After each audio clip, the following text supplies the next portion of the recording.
Shalom, everyone, and welcome to our special course, Kabbalah Level 2, Reincarnations and the Personal Correction. The course is not built just because it is an interesting topic to learn about all kinds of mystical ideas, weird, scary, about past lives, death, and stuff like this. The purpose of this course is that it says reincarnations and the personal correction, which means how do we, human beings, build ourselves a schedule, a pattern, a working habit, how to correct our own negativities, how to expand to the utmost capacities that we were created for. And basically, this is what this course is going to discuss. So as we said, we're going to learn all kinds of habits, all kinds of ideas of how to take our lives and make them more productive.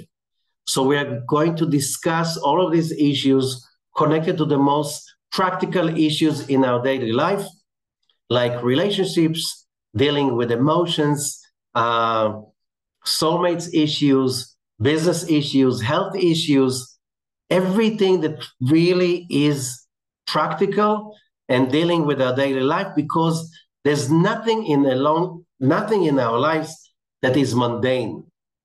Everything that happens to us has a reason and a purpose. And if we know how to put it in the right context, we can turn a lot of stuff that is kind of a burden into tools for spiritual growth. That's the purpose of this course. And as I said, the purpose is to get ourselves into a mode of spiritual hard working. So after the course, we have new habits, new tools to deal with the basic issues of life. So the course is very practical. We're not going to talk so much on mystical ideas that have nothing to do with our daily needs.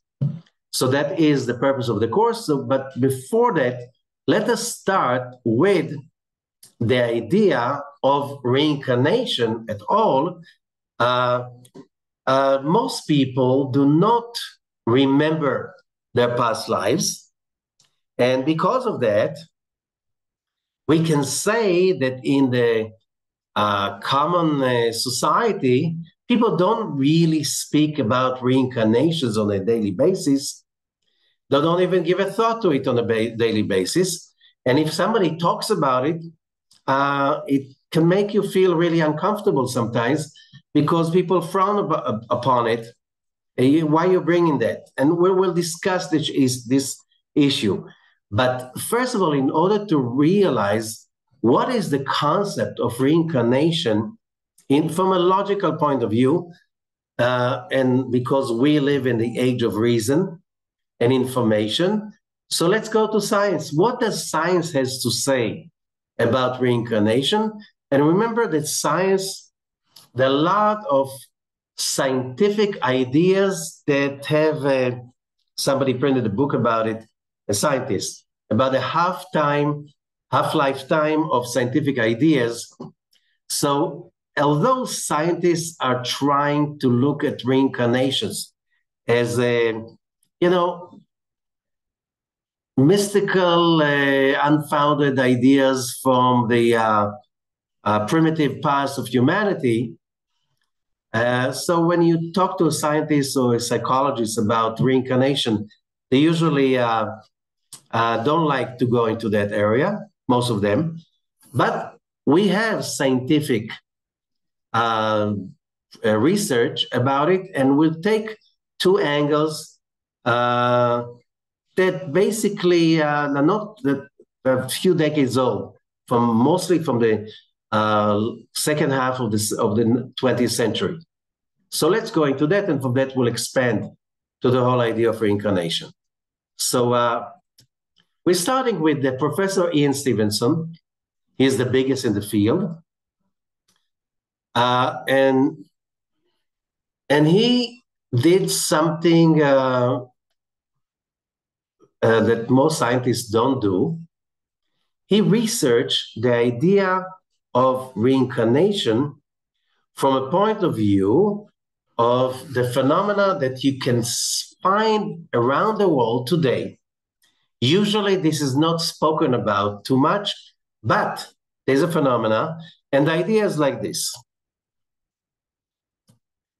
The study that he was the head of it was a study of 3,000 cases around the world of memories from past lives in children.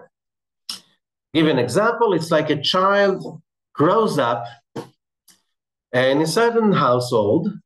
In a modern society, we were looking about Stevenson, he just passed away in 2007.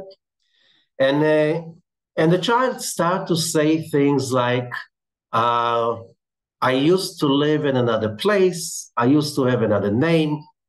My father and my mother are not my father and my mother because I had other father and mother, and so on.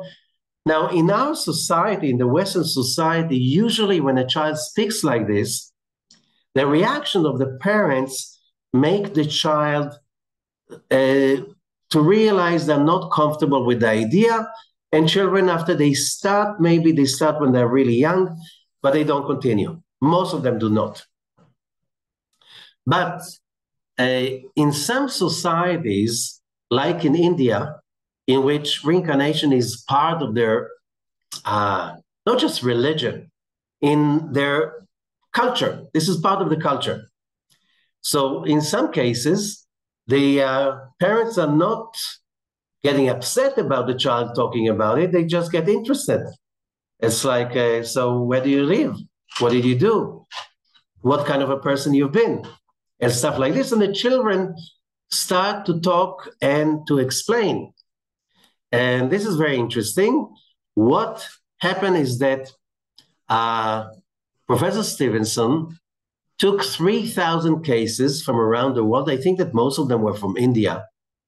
But in these cases, the children had very detailed information about their past lives, enough details so they could verify if the story is really valid. Stevenson, I think, he never took stories of children older than 5 because maybe they heard about it somewhere else. But really, like around 3, 4, 5 years old, that you can't think that they can invent a story that complicated. And the point was like to take the story and try to find, was there really a person by that name living in the place that the child was describing? And I remember a story from my own childhood that in Israel, you have a society like this. It's called the Druze, D-R-U-Z-E. The Druze are a secret sect. There are about 1 million of them in the Middle East, more than 1 million. There are a few 100,000 of them in Israel.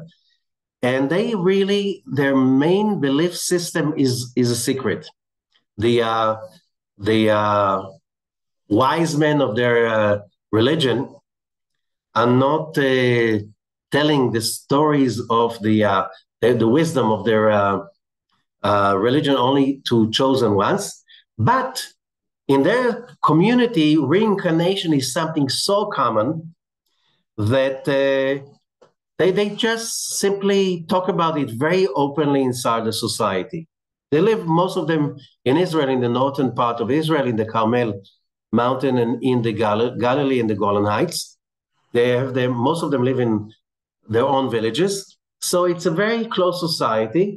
And it's very common that once in a while, it comes to the newspapers, a story like, and I remember the story when I read it in the newspapers when I was younger, that the child, like 3, 4 years old, is telling his parents, you're not my parents. I belong to another family. I live in another village. And so the parents are like, instead of being kind of upset about it, they say, okay, so where did you live? Do you remember the village? You remember the family? He said, take me to this village, and he gives them the name of the village.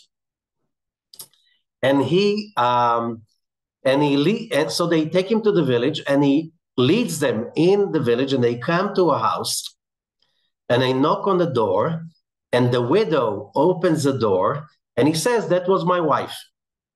So what's special about it? The story was published. It happened, I think it was early 80s in Israel. At that time, there was a very high inflation rate in Israel. So it was illegal, but people, how did they save? They bought dollars. It was not legal at that time to own dollars or foreign currency by yourself without a special permit. But people were buying in the black market dollars and saving it. And many times they will hide it under the tiles, under one tile that can be taken out. And that was the thing. So the story in our story, the person was in his 30s when he died from an accident. And the family did not know where did he hide the family savings. And the child showed the widow that tile. He said, under this tile, and they took the tile and they found the box with the savings of the family.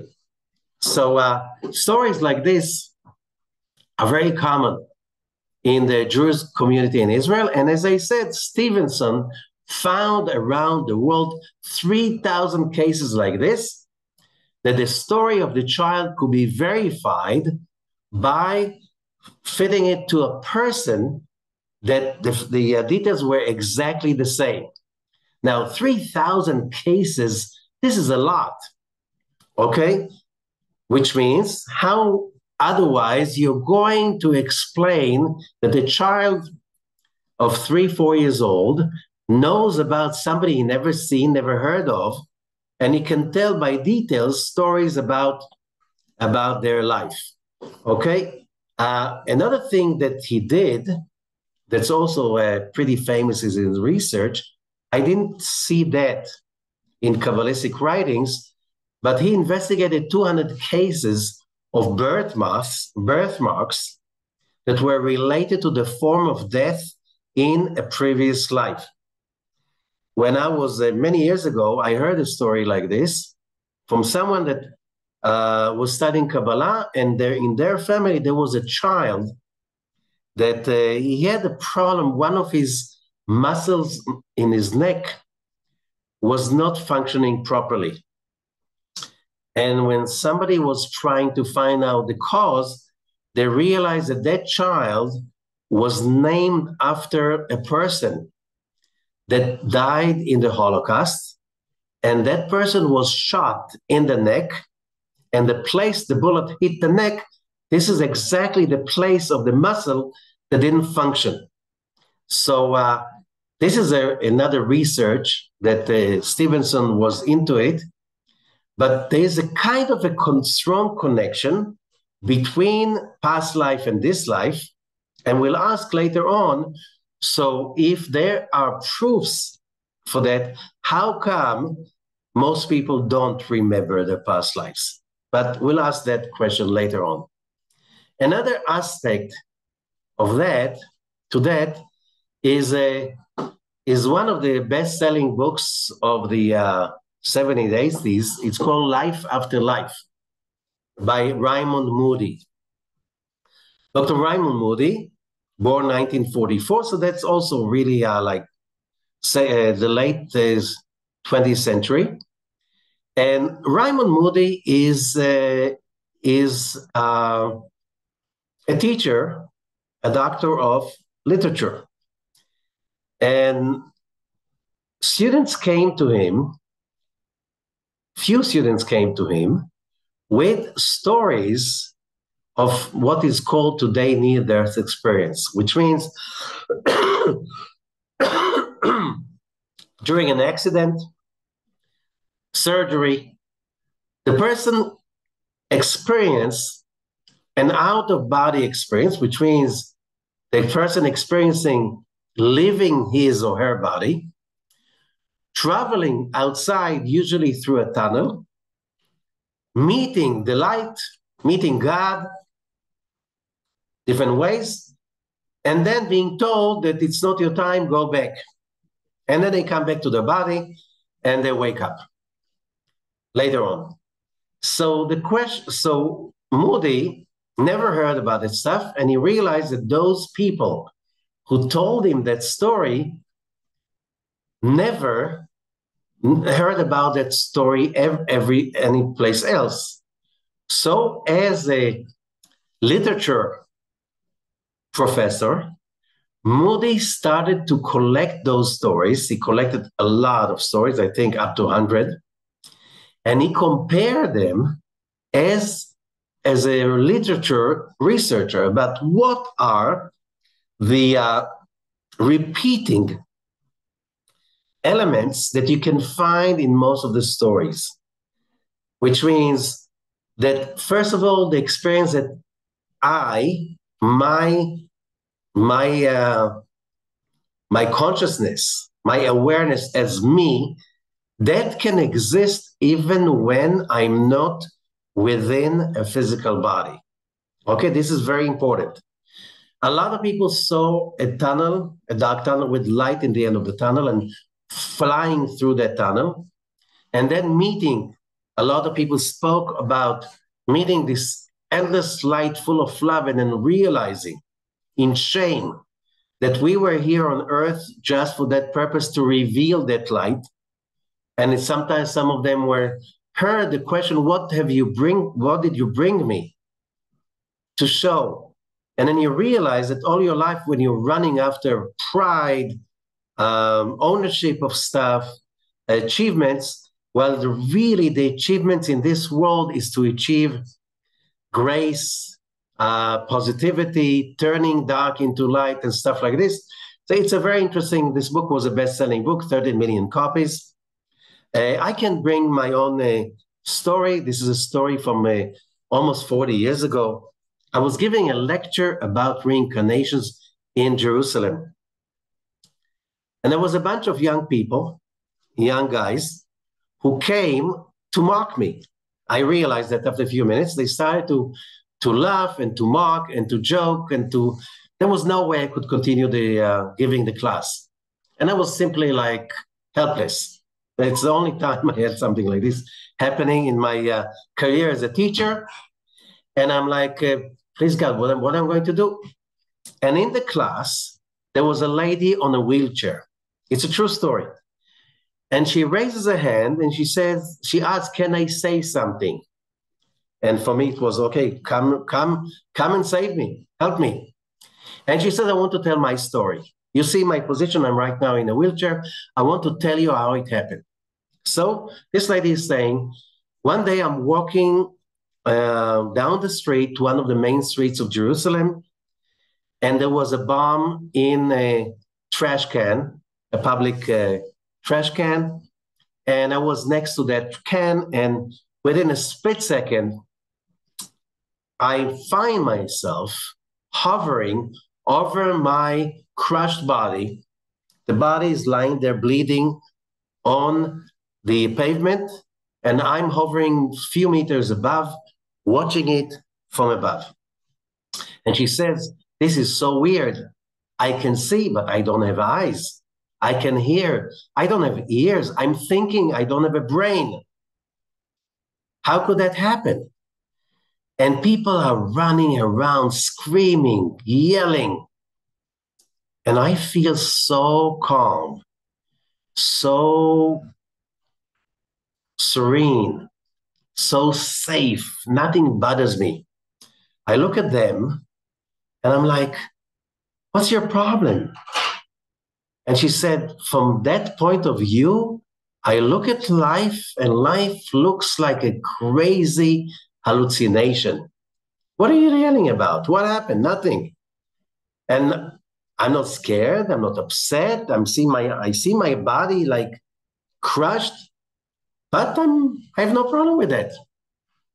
And she says another thing, you don't have a sense of time outside your body. And then I look at all my life and I say, like, what's the story? Why being so upset about such insignificant issues? People are really making a horror story out of their lives. And she says, I can't tell you how long did it happen because there's no sense of time.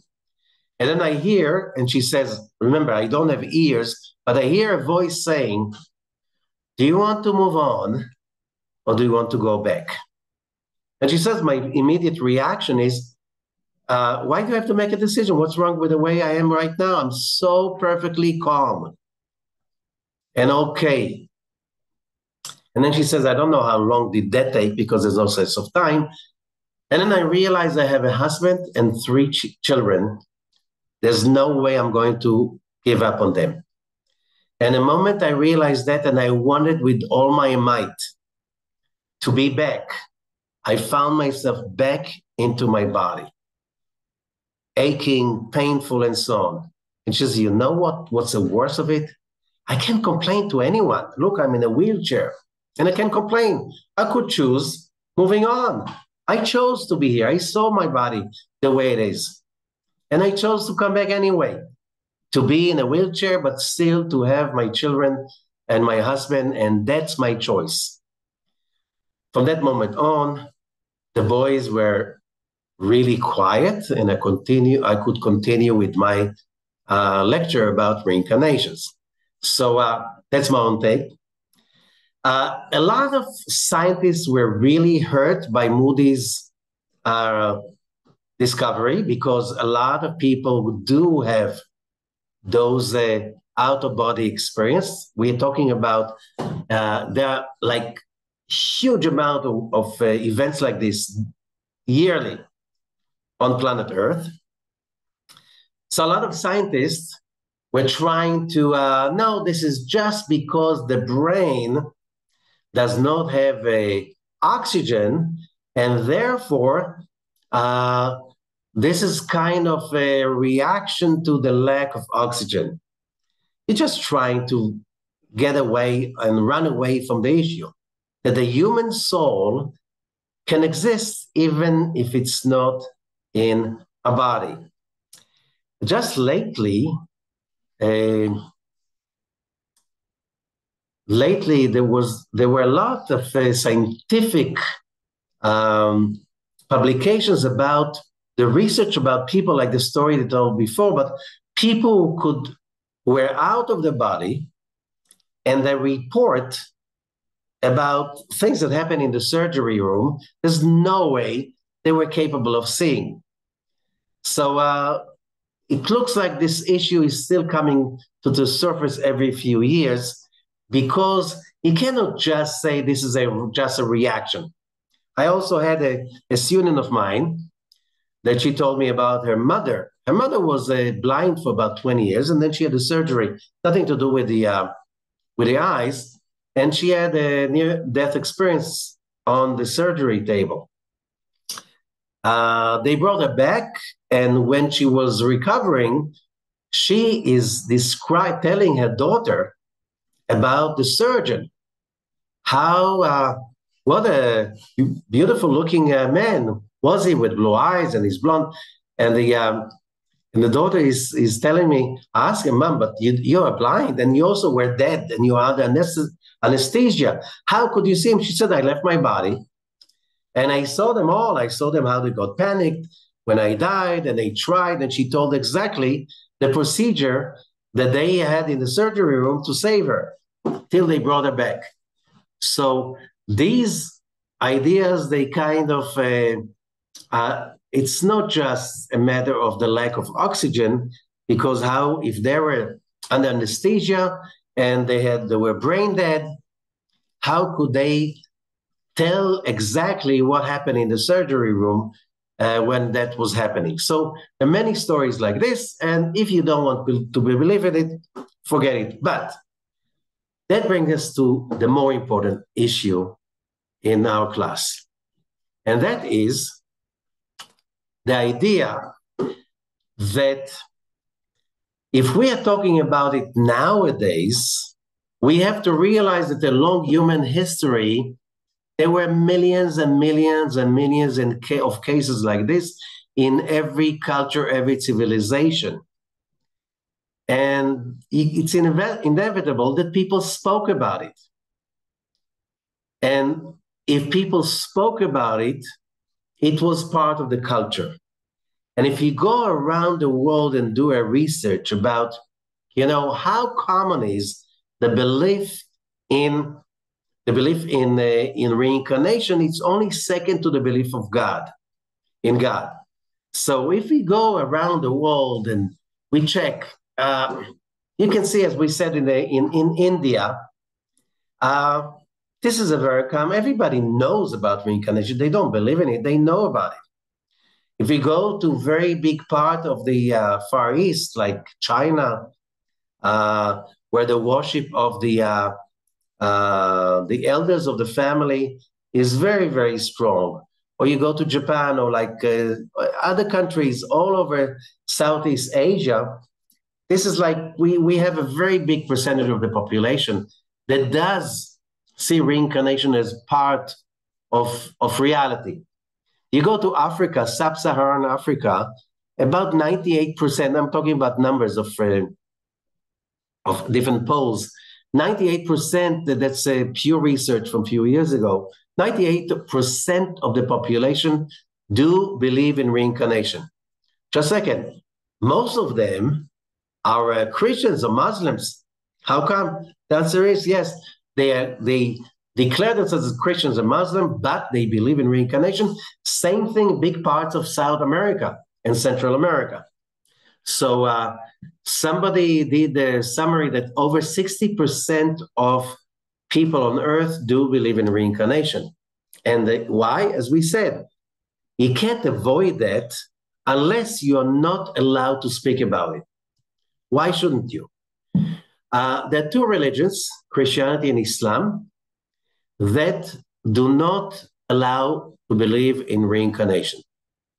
And therefore, because those religions control very big parts of the world, so in wherever Christianity and Islam are in control, in that culture, you don't usually speak about it in public.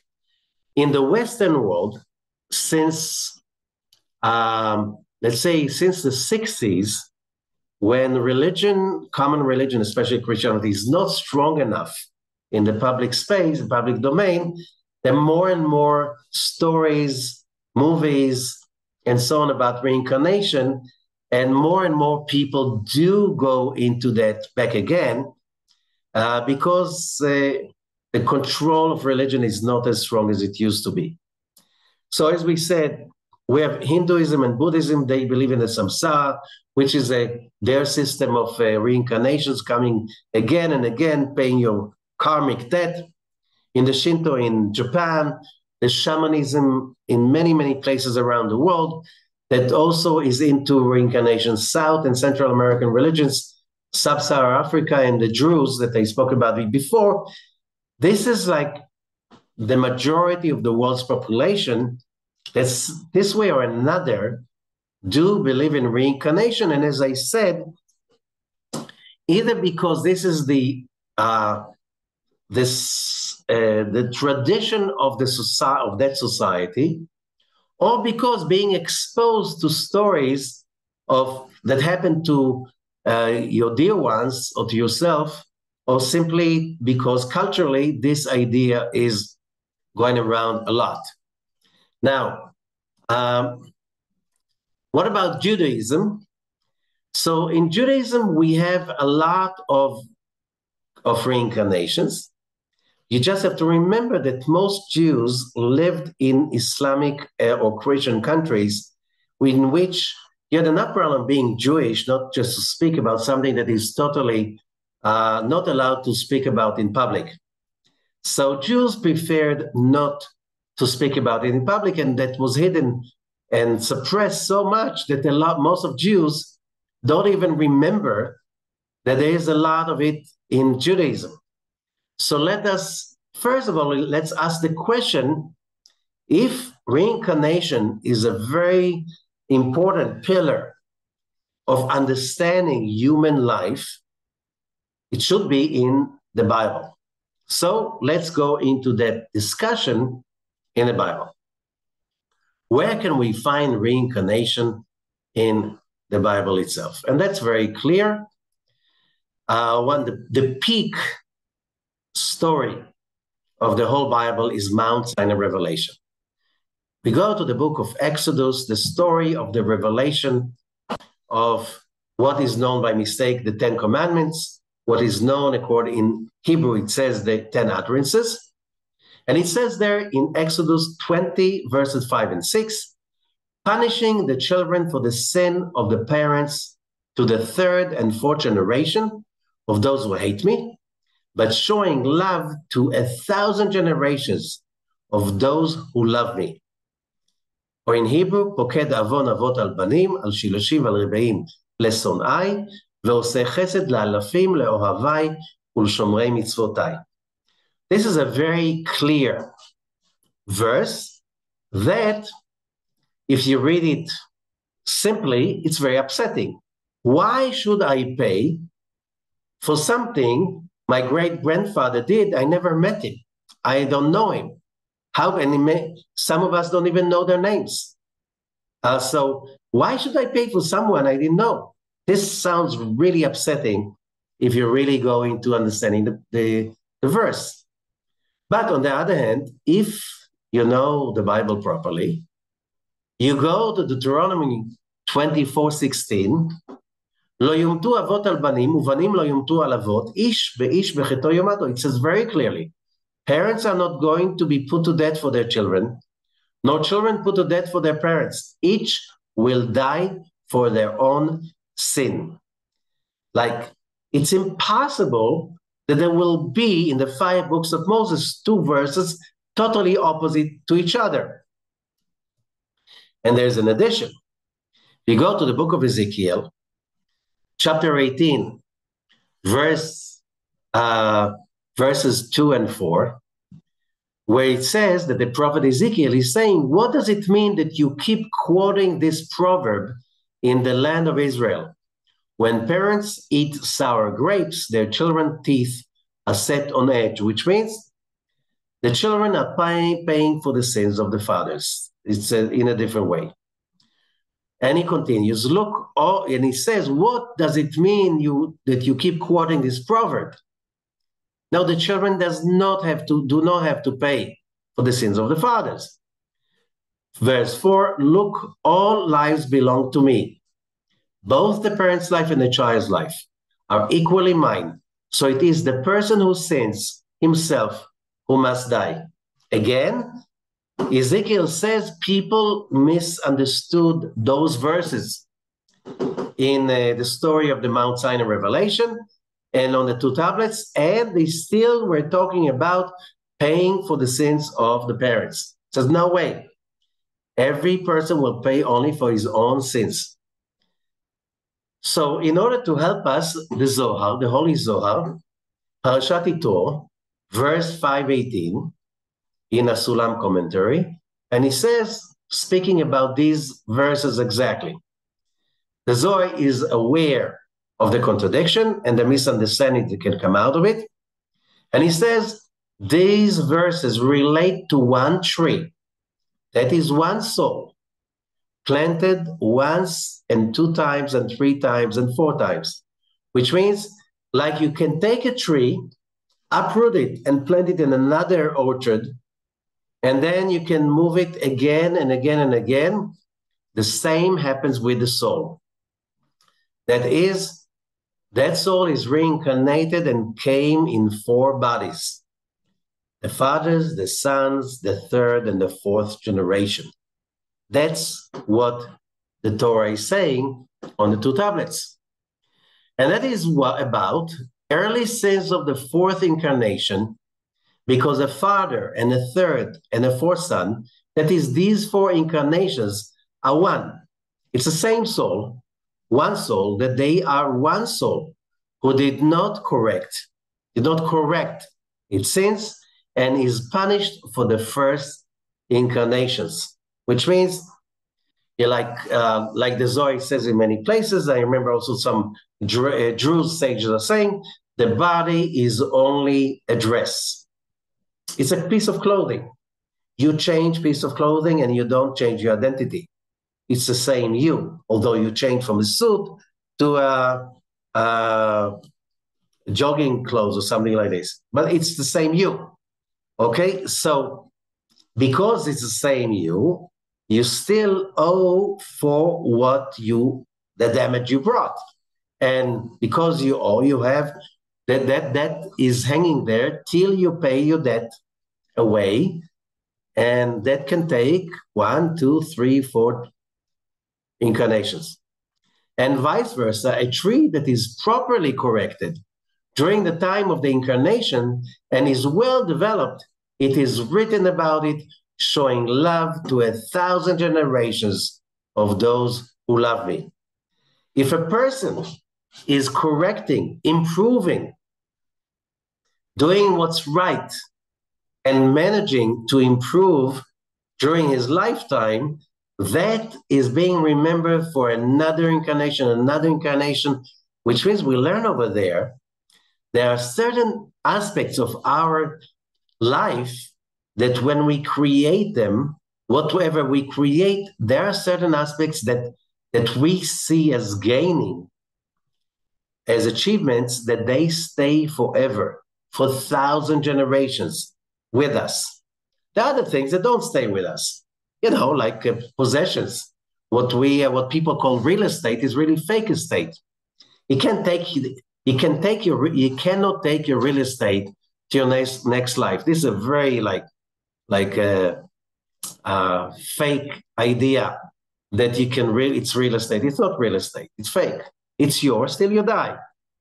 Somebody, they used to say in America when Howard Hughes died, was one of the first great billionaires. How much did he leave? And the answer is he left it all. He didn't take anything with him. You cannot take money with you for your life, next life. They were a caste of people, they called them Pharaoh, that they really got the whole country GDP into guaranteeing they can take as much as possible for their next life. And those Pharaoh, where are they now? In the museum, in the traveling show. They don't have the right to rest in peace because they took so much and they thought they can have it forever. And now their bodies are not resting in peace. They're in a traveling show from one museum to another because they have to pay probably their debt to society. So that's, if you really look at history, real estate, we're going to learn what's real estate, but it's not those things that you can write on your name when you buy property. So the most important source of knowledge about reincarnation in Judaism, the earliest source is the Zohar in Parashat Mishpatim. Parashat Mishpatim in the book of Exodus is the source of Hebrew law. Even the word Mishpatim means law. When you live in Israel, you go in to study law, it's called Mishpatim. School of Law, you're going to study Mishpatim. Okay, that's a very simple word. However, says the Zohar, פתח רבי שמעון ואמר, ואל המשפטים אשר תשים לפניהם תרגום, ואילן דנייד אצדר קדמהון, אילן אינון סידוראין דגלגולה, דינין דנשמתין דידנו כל חד וחד לקבל עונשי. English, that's Zohar Mishpatim in Perush HaSulam, in a Sulam commentary, verse 1. Rabbi Shimon opened and said, and these are the laws that you will put before them. These are the orders of reincarnation, because laws means judgments. That is, judgments of souls who return and reincarnate to the world and are each and every one judged according to its punishment. And what basically the Zohar is saying, that those laws that are being that are described in Parashat Mishpatim And basically, this is the source, a big part of the Talmud, by the way, all the laws of social issues of property, damages, and stuff like this. It's not just about the laws of society and how do you buy and sell, get married, buying property, and also how do you compensate somebody that was damaged by your actions. It's about that if you do not do it right, it will go on to the next life and next life till you're going to pay your debt. So all of that stuff that they are being dealt in court in the Hebrew ancient law, it's not, the purpose is not to get even with the criminal or whatever, but to make sure that the offender compensated the victim, so the offender, the victim, do not have to come in the next lifetime because it didn't fix it. Give you a few examples.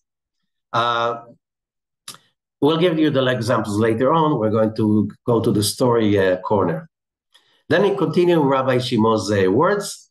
The first law appearing in Parashat Mishpatim, כי תקנה עבד עברי 6 שנים יעבוד ובשביעית יצא לחופשי חינם.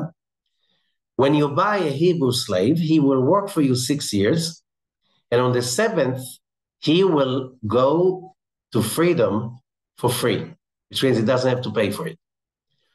Rabbi Shimon said to them, friends, this is the time to discover some hidden secrets of reincarnation. For you will buy a Hebrew slave for 6 years, he will serve. That's a verse we just quoted. That is, when the soul commits itself to reincarnation, or because of sins, or has not completed the Torah and mitzvot in its life, the soul is obliged to return to this world and dress herself in the body. You see, again, the looking at the body is just a dress, piece of clothing. They come and go, but you're staying the same person. That is to return to birth and complete 70 years of living in this world. In the ancient times, like a human cycle was 70 years. People's life expectancy was, if you lived 70 years, that was quite good. So what is the Zohar talking about? There are 2 reasons for the soul to incarnate. 1, damage, sins. You damage, and there's a whole description of all kinds of damages you damage. 2, if you damage another person, basically the damage you create for others comes back and hits and damages your soul. And therefore you have to come another lifetime to cleanse that damage. That's one reason to come back. Another reason is, the more important reason, the human soul incarnates to a physical body because we have a calling. We need to receive enlightenment. The enlightenment we received in the moment of the creation. As we go back to Genesis chapter 1, verse 5, and there was a night, there was a day, one day, and the Zohar explains to us on that moment the whole creation was already completed. All the souls were already created, and they were totally fulfilled with the light of the Creator. Everything, there was a night, the creation, there was a day, the Creator, one day. It was all one in perfect harmony. However, because the Creator, as it's hinted later on in the same chapter, we were created in His image. And when we're talking about an image, we're talking about the mental image. And we were created in the image of the Creator. Therefore, when we learn about it, we learn that 3 aspects of the image of the Creator. What does it mean, an image of the Creator? The first one, that is easier to explain, the Creator is independent. Nobody can affect the Creator's mood or feelings. His endless positivity, and that is infinite, above time and above unrelated to our behavior. So when we humans in this physical world, when we want to achieve completion, if we are not independent, which means when we are addicted to what other people say, we're addicted to how much money we have, we're addicted to all kinds of materials. Like to be happy, I need some alcohol. To be excited, I need some drugs. To be excited, I need to travel in very luxury hotels and stuff like this. That's my need. That's an addiction. It's saying you're not independent. Your happiness is dependent. You have dependencies. Overcoming independencies, that's part of our tikkun. We are here in this physical body to learn to become enlightened and happy unconditionally to external events. And therefore, people who have dependencies, they cannot be happy. The other aspect, there are three aspects, as I said. The second aspect is creativity. The creator is creative, very creative, if you look at his creation. Lazy people who wait and wait, they can go on waiting. You cannot become happy if you're not really creative and excited about it. So you have to basically learn how to do that. And the third is about giving. The creator is the great giver. And I never met happy, selfish people.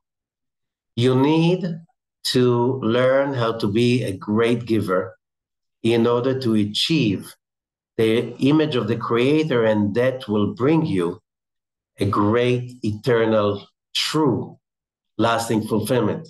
And that's the purpose. So the Torah and the mitzvot that Zohar is speaking about, this is the journey of achieving real, true happiness that is unconditional to outside events. When we reach that place, that's when our tikkun is completed. Tikkun means the correction. Okay, so in order to see that in Jewish history, you can see there are a lot of stories that in the Jewish tradition that were passing down from generation to generation.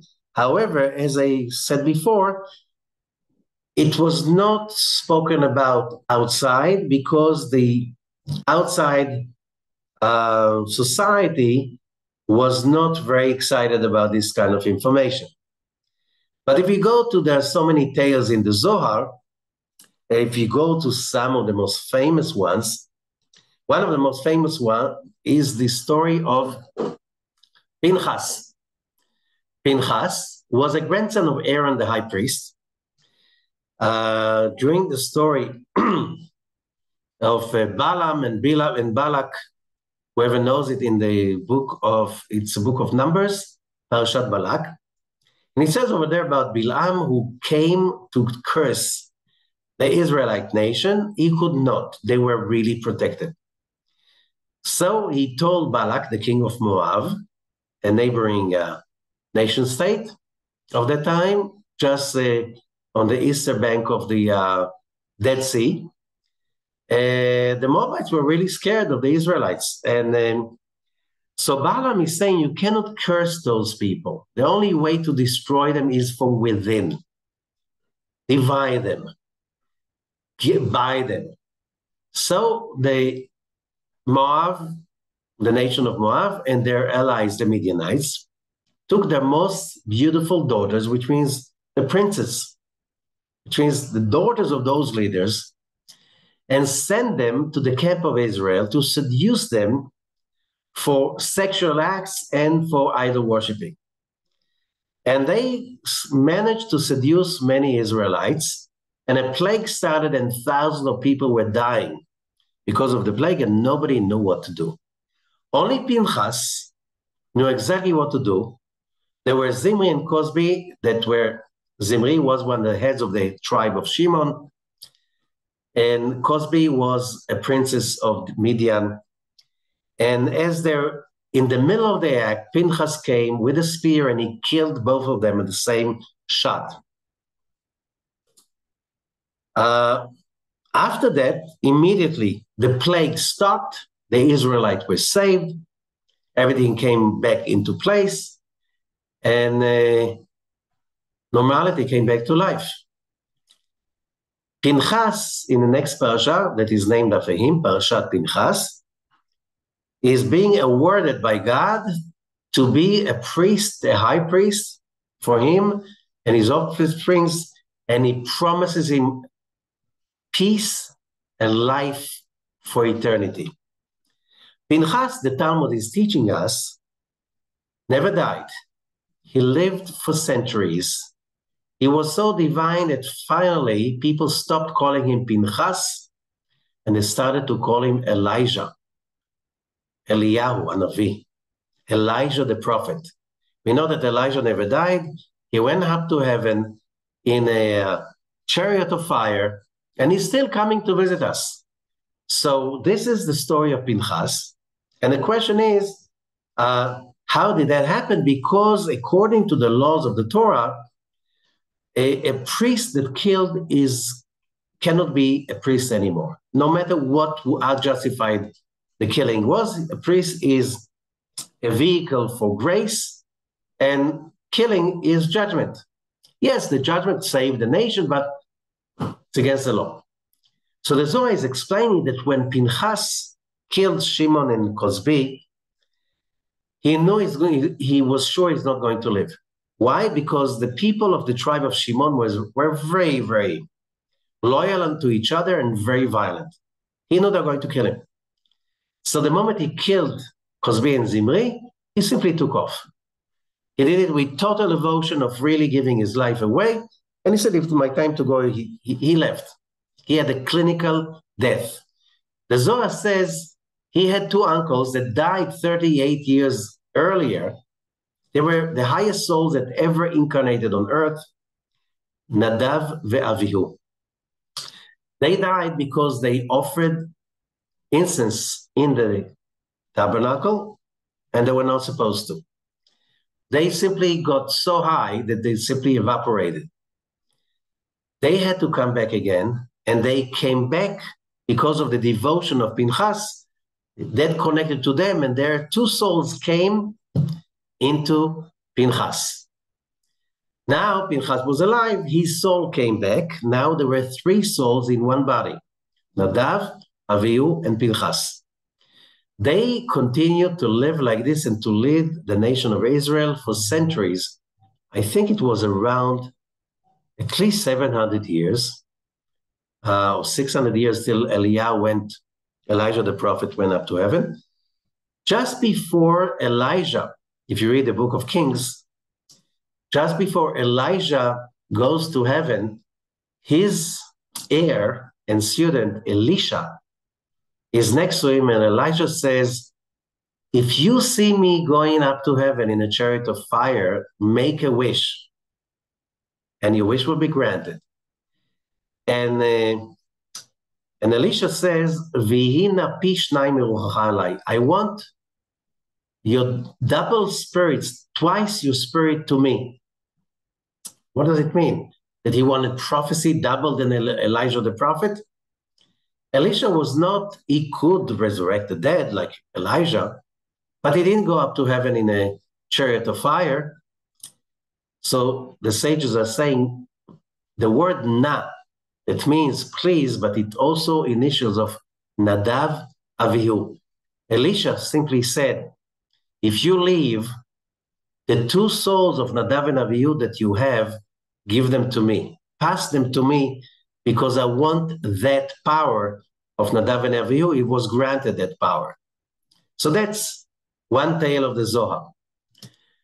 In the writings of the Ari, Rabbi Ezekiel, there's a whole array of stories about reincarnations, amazing stories. A lot of people who lived at that time in Tzfat wrote the stories. You can find many books today that are based on those stories of people who are witnessing these stories. We can simply take few stories as an example.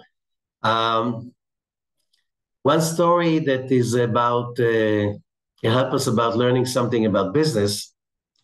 A story I like is about a young guy who was a blacksmith, was not really from a very high-ranking family, and he comes to Rabbi Lurie and says, there's a weird story. A rich man with a very beautiful daughter came to me and offered his daughter to me as a wife. Should I go? Well, what do you think? I don't know how would that work together. And the Ari says, you should go, marry her, enjoy it. When it's over, come to me, I'll help you with it. 9 months later, the guy comes back and he says, I married her. What a lovely woman. She was so beautiful. She was so loving. She made sure I'm in heaven for 9 months. And then suddenly she died, a sudden death. And now a father wants the dowry back. He wants the house back. He wants all the money he gave us back because he said, I gave it for my daughter, not for you. So I don't know what to do. So the Arizal is saying, bring him over. He brings his father-in-law, and the Arizal is saying, look, I want to explain both of you what happened over here.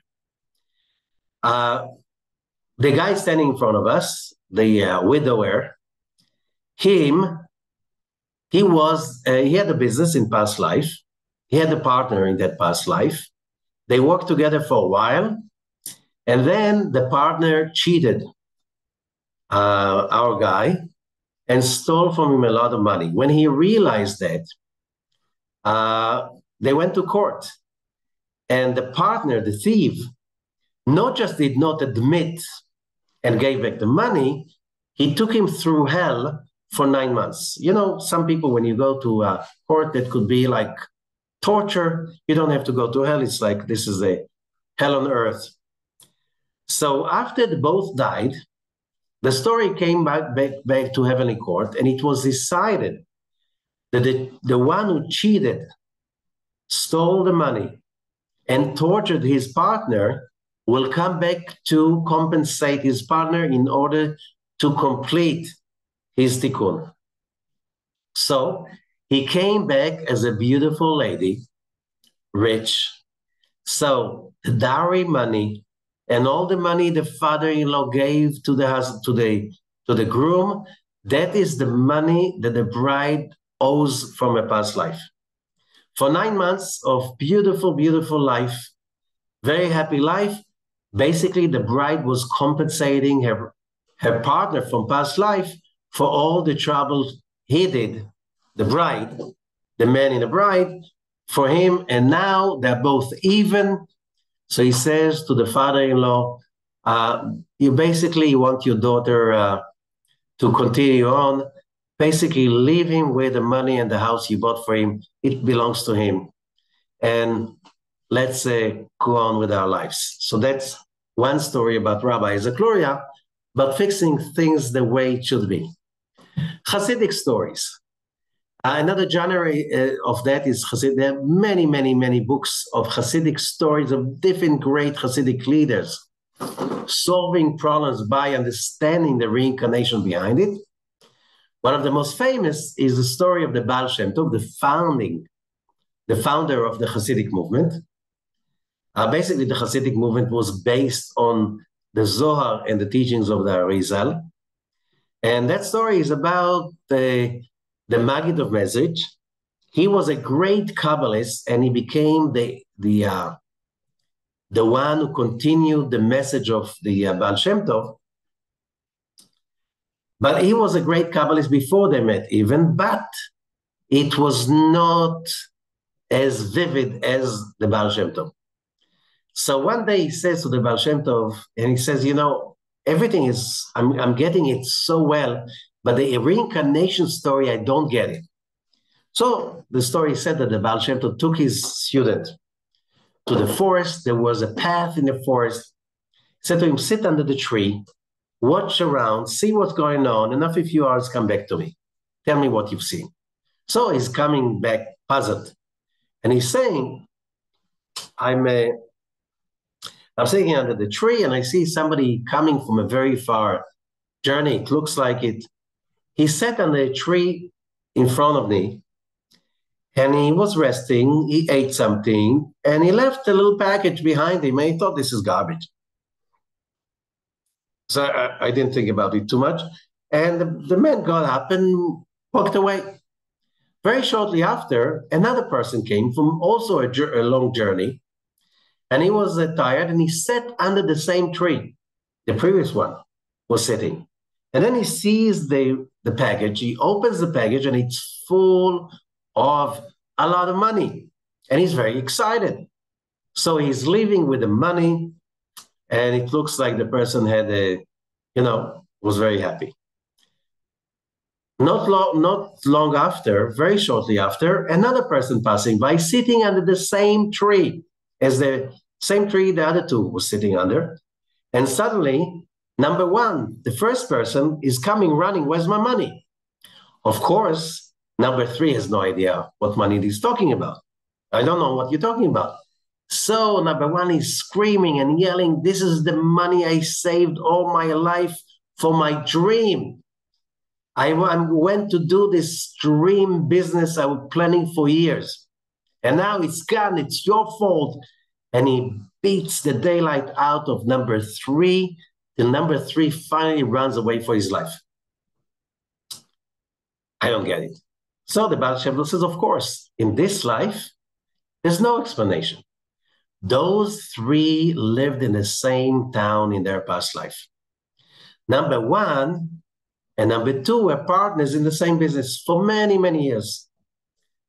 After many, many years, one day, number two's wife is saying, the partner's wife is saying to her husband, look, aren't we 50-50 with your partner? He says, yes.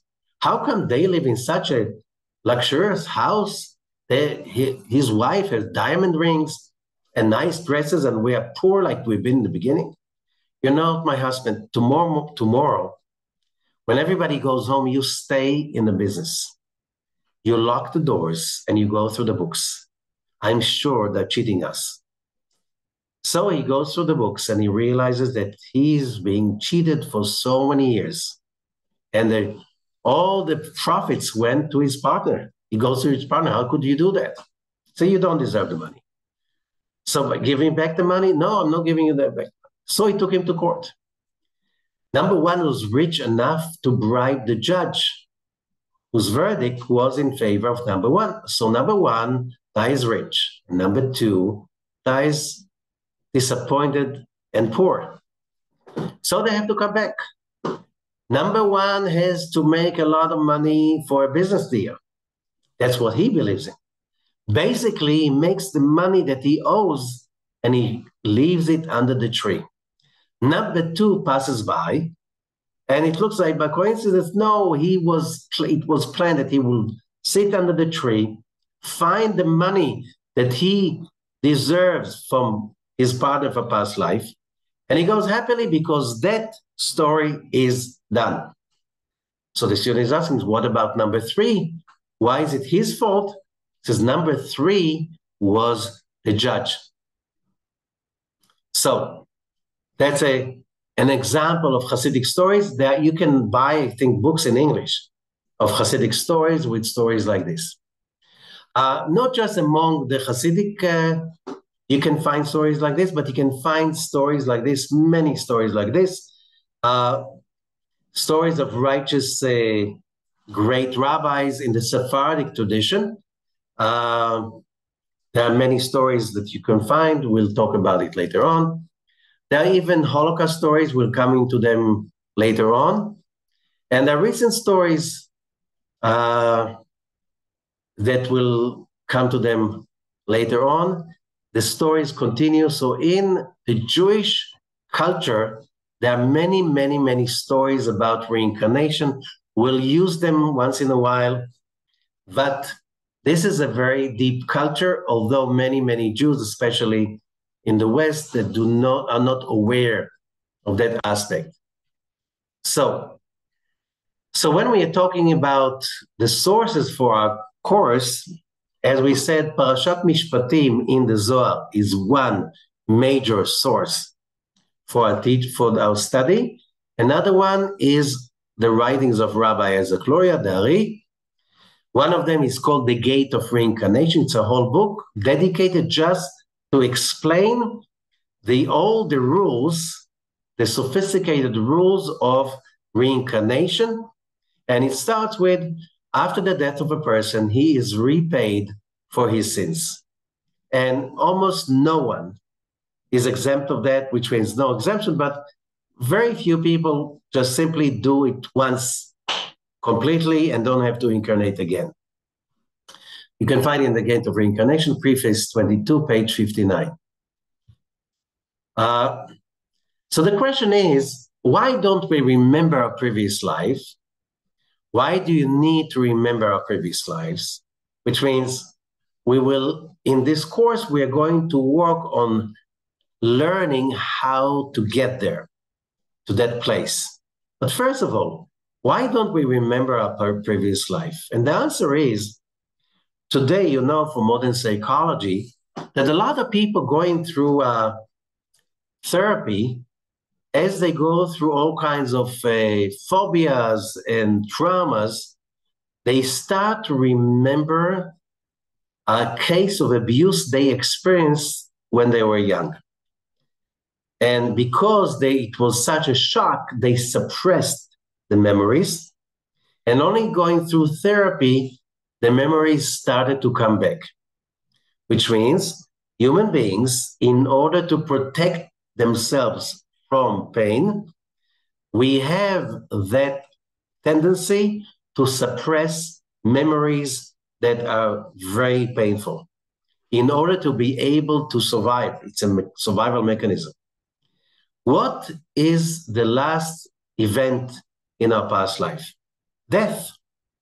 This is traumatic enough to prevent us from remembering that, because as the Ramak, Rabbi Moses Cordovero, he was a teacher of Rabbi Ezekiel. He was the head of the Kabbalists of Tzfat till he passed away, and then Rabbi Ezekiel took his place.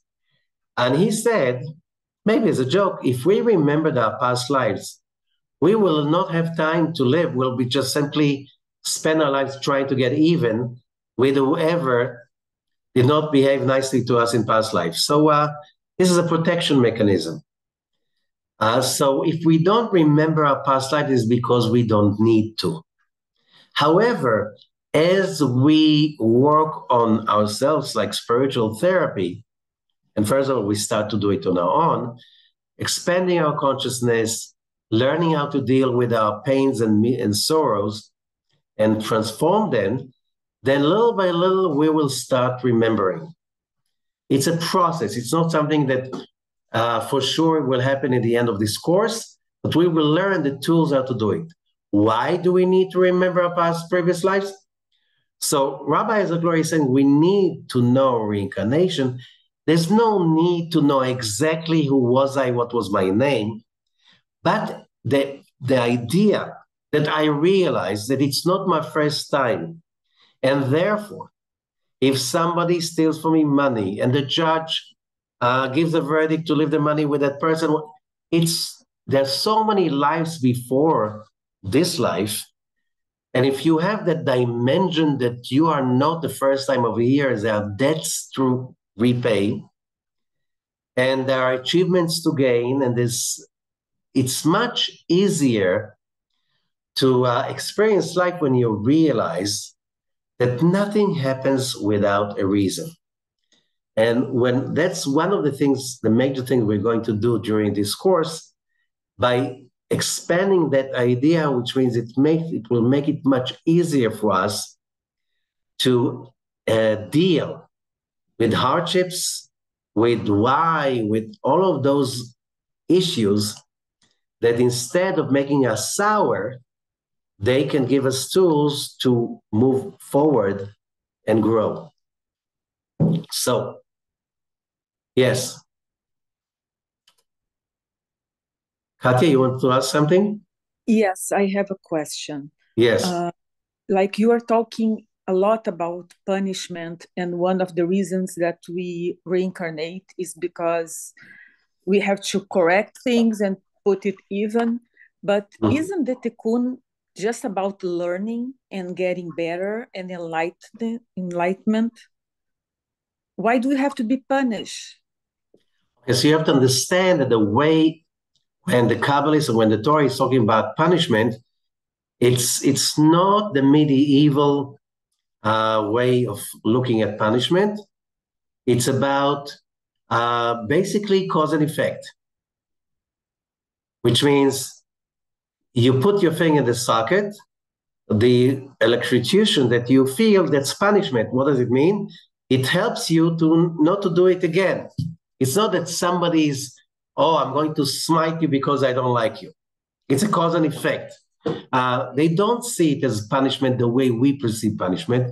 The way we perceive punishment is a leftover from the Dark Ages, in which people believed in a God that is like an old angry man that is just waiting for you to make a mistake so he can smite you and take your revenge in you.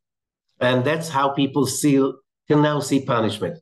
Now we're talking about punishment is a correction, which means it's an experience in which you basically repair something that you hurt in yourself. So it's not that, again, when I hurt somebody else, it's not just I just hurt that person, I hurt myself. Now, so when I'm being judged, it's not when I'm being judged about why did you hurt him. If his place was to get hurt, somebody else will hurt him. Okay? The question is, why did you hurt him? Why were you chosen to be the vehicle for somebody else's pain? It's because there's something of pain that is incorrect inside you. So by correcting it, by going through the pain and overcoming the pain, as we're going to learn in the next classes, that's called correction. So correction is not just achieving enlightenment. Many times you can achieve enlightenment only by the way you deal with pain that you are still holding on to for who knows how many lifetimes. Okay? That's the way to look at the punishment. The punishment it's a correction process. So that's why I said, why do we need to learn about reincarnation? So when we are going through something that looks like a punishment, instead of like, God, why are you doing it to me? It's like, I'm going through a correction right now. It's a healing crisis. It's an opportunity. It's a challenge. It's a way to reveal. We're going to have a whole class just about that. How do you deal with pain and misery and death from a reincarnation point of view? That it's not a punishment, it is an opportunity to elevate. Thank you. Okay. So I have a question related to that. Yes. I put in the chat, well, I mean, what about like seriously evil people, like serial killers who murder children? And we're going to learn about it too. Yeah, I mean, don't they deserve to be punished? I mean, I know some of us are like, well, we're a good person, why should I be punished? But like, aren't there people No. Yeah, again, the whole thing in punishment is not revenge. It's about correction. So serial killers, the Arizal is teaching us that it's written in Proverbs that serial killers, there's a verse saying, when a stone is screaming from the wall, and Rabbi Ezekiel is explaining, serial killers usually incarnate into stones for centuries till that desire to murder is quiet down. So that's why when you want to say about something that is so useless, in pain, the pain of being useless is like a stone that nobody turns it up. Nobody turns it, which means what a punishment. Like Balaam, he was basically trying to create a genocide, to kill the whole Israelite nation. And he incarnated for a few centuries into a stone.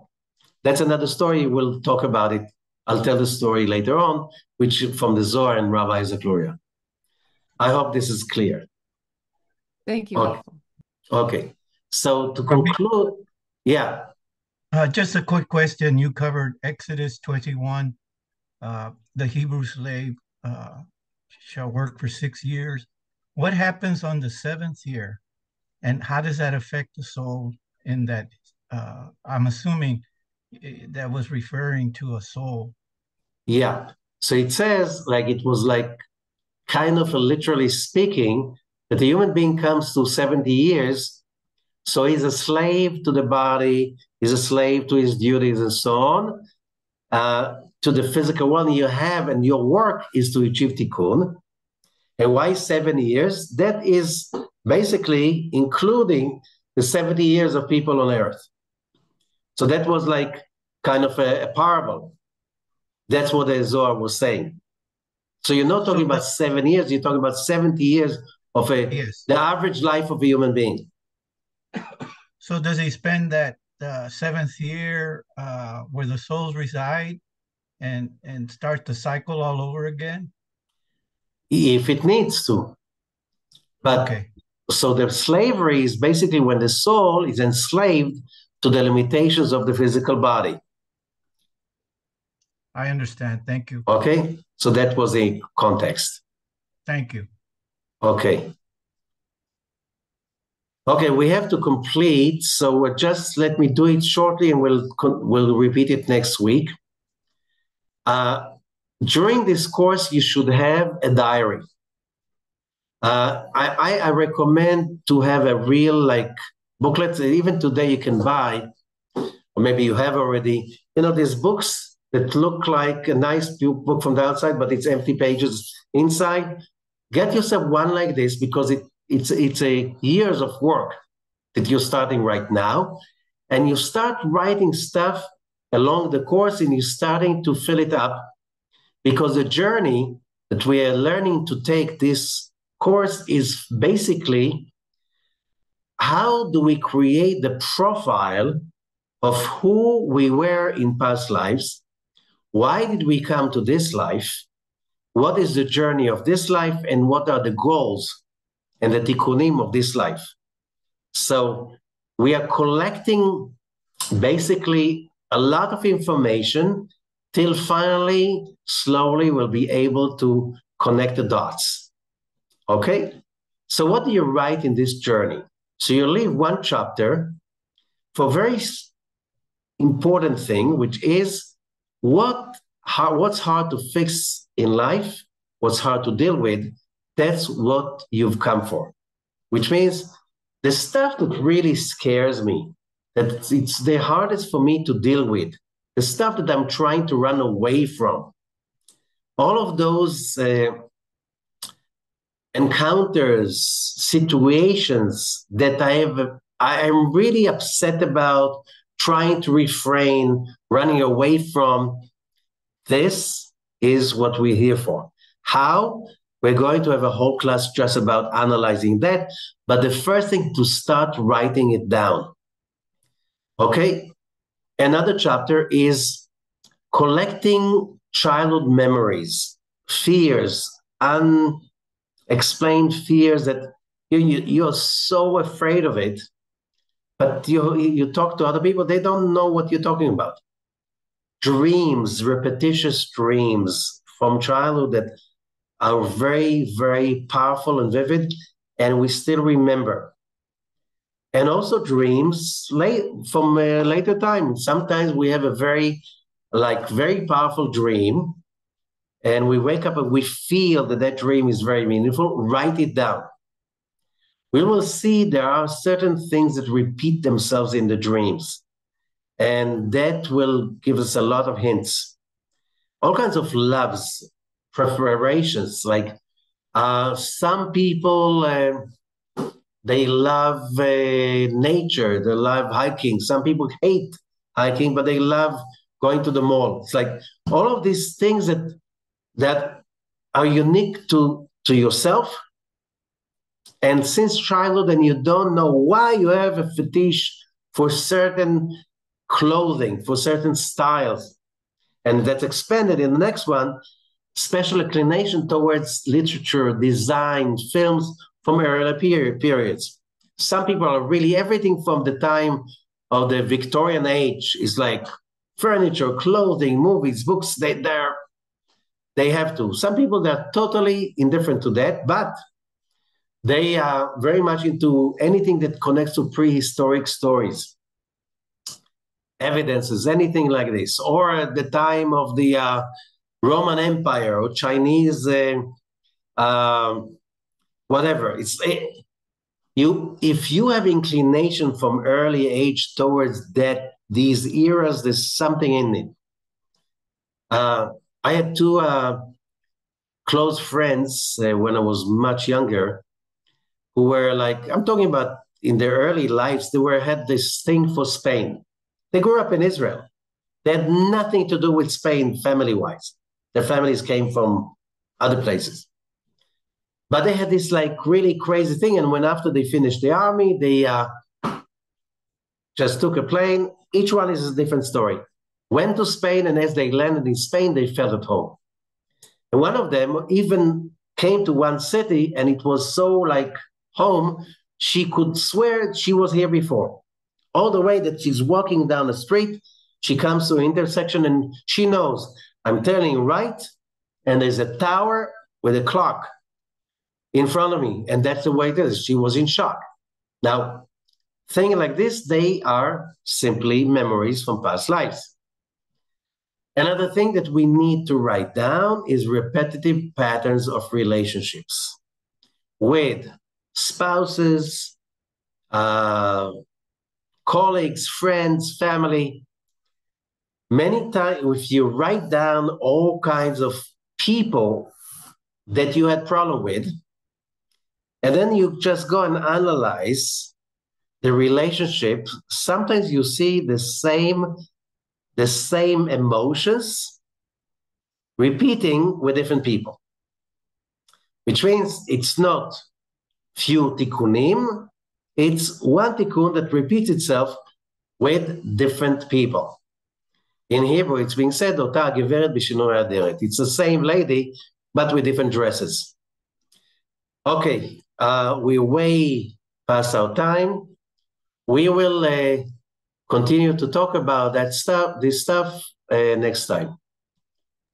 Okay, thank you very much. Start your journey, start your job. It's a work. Open your book, and we'll see you next time. Shalom uvracha, Rabbi. All the Thank best. you. Shalom uvracha.